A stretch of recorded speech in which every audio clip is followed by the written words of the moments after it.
Join our family of creators. Your support means the world to us.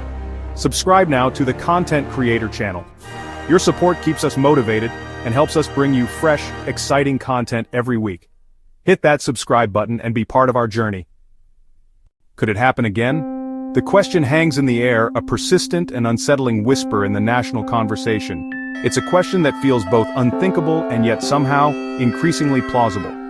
Could the United States of America, a nation forged in revolution and tested by a bloody internal conflict once before, truly face the prospect of another civil war? This is not merely a thought experiment for historians or a plot line for a dystopian novel anymore. Today, on August 20th, 2025, it has become a genuine point of anxiety, fueled by the relentless barrage of political headlines and the raw, palpable anger that seems to simmer just beneath the surface of everyday life. When we speak of civil war, our minds are conditioned to recall the past. We envision the blue, the gray Antietam, Shiloh, but a modern American civil war would almost certainly look nothing like this. It would not be a clean fight between two organized armies representing neatly divided territories. The battle lines would be invisible, drawn not between states but between neighbors. It would be messy, decentralized, protracted, more akin to the Troubles in Northern Ireland. The theater of war would also be digital. A modern civil war would be amplified and directed through the internet and social media.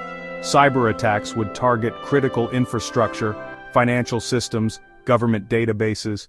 At the heart of America's current fragility lies a chasm of political polarization so deep and wide the two sides seem to inhabit different realities. Political affiliation is now personal identity.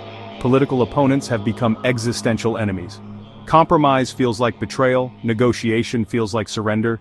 Each side consumes media that reinforces its narrative and demonizes the other. It profits from division, feeding content that confirms biases.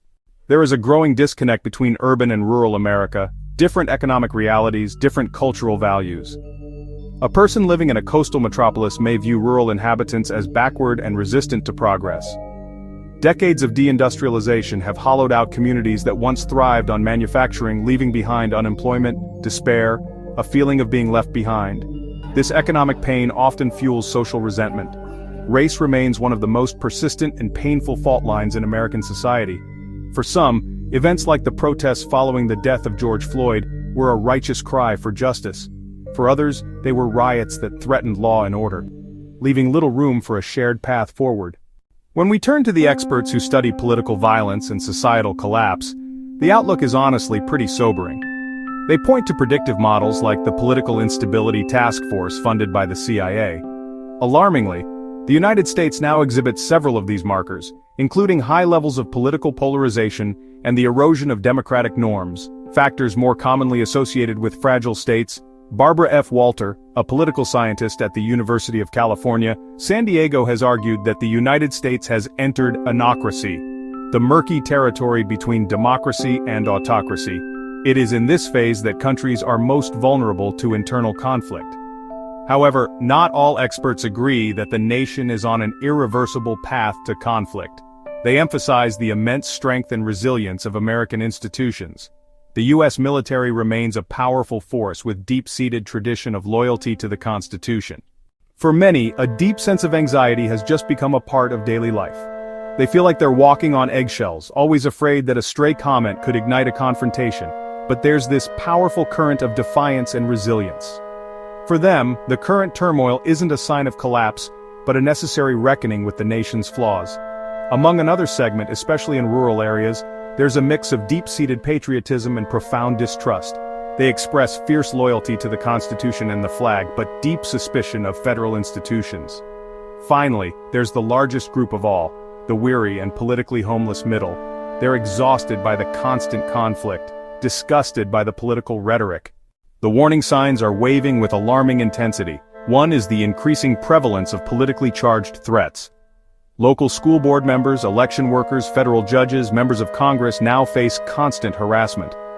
Another concerning trend is the rise of armed paramilitary groups and citizen militias.